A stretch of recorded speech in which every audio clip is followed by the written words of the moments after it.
So we're ready to finish off this section. Let's recap where we've come so far. We talked about the Pythagorean theorem, and it's about the lengths of the sides of a right triangle, that the hypotenuse squared is the sum of the squares of the lengths of the two legs, or we could write that as c is the square root of a squared plus b squared. And then we use that to make the distance formula by constructing a right triangle corresponding to 2 points, and noticing that the vertical distance is the absolute value of the difference in the y values, and the horizontal distance is the absolute value of the difference of the x values. But we're going to be squaring them in the Pythagorean theorem anyway to get the length of the hypotenuse. When you square the absolute value, you don't need the absolute value signs anymore. You can just square the difference, because squaring gets rid of any negative signs that might happen.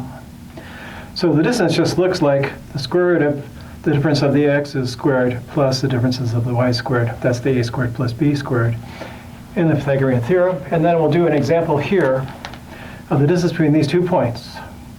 So we just have to label them. Here's x1, y1. Here's x2, y2. And carefully substitute back into the formula. x2 is 2.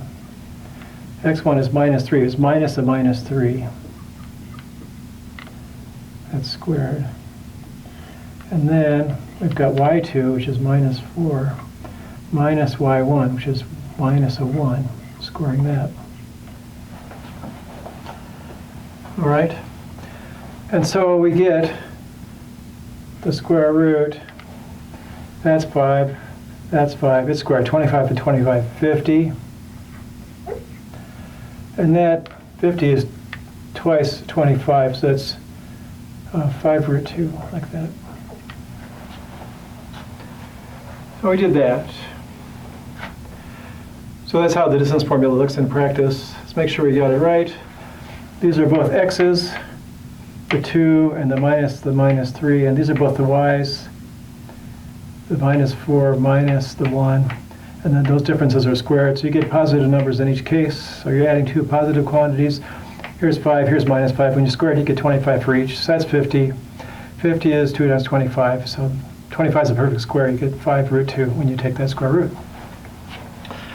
Okay, so now we're going to figure out the equations of these circles using the distance formula. So we'll just draw a little picture here. The center is at the origin, and the radius is 5, like that. So we want to try to make a circle. It's harder to draw than you might think. There we go. So we take a point out here. Its coordinates are x, y, and we measure the distance from x, y to 0 and set it equal to 5. So 5, okay, so here's 0, 0. Now we do the same thing we did there. We'll call this x2, y2, x1, y1, like that. And there's the distance. So distance is 5, and that's the square root of x2 minus x1 plus y2 minus y1 squared. And squaring that, we could write it 25 is x squared plus y squared. Gives you the equation of that circle. Okay. And we'll try the same thing here with a different center. Minus 3, 4, over here. Now the radius is 6. So about here is maybe 6 units, maybe that far. Now I'm challenged to make a circle. Here we go. Not so bad. So we take any place x, y on the circle. The distance to it is supposed to be 6. We call it x2, y2. Oh yeah, where are we? Minus 3, 4. Call it x1, y1. Set the distance 6 equal to the square root x2 minus the minus 3 and y2 minus the 4. Yeah. And squaring that, I get 36. It's x plus 3 squared and y minus, help me here, y minus 4 squared. Run out of ink. May not make it. What happens here if we just look at a general situation? Well, this was the radius, here were the coordinates of the center, but there's a minus sign. It's minus the coordinates of the center. So we'll have the general equation look like r squared equals x minus h squared. There's the x coordinate of the center. And y minus k squared. So armed with that equation, you can find the equation of any circle you want just by plugging in the coordinates. Let's make sure we're okay. So if the center was minus 3, 4, I put minus 3, 4 here. I get plus 3 and minus 4 like we got. And the radius is 6. I have to be sure to square it on this side and get 36.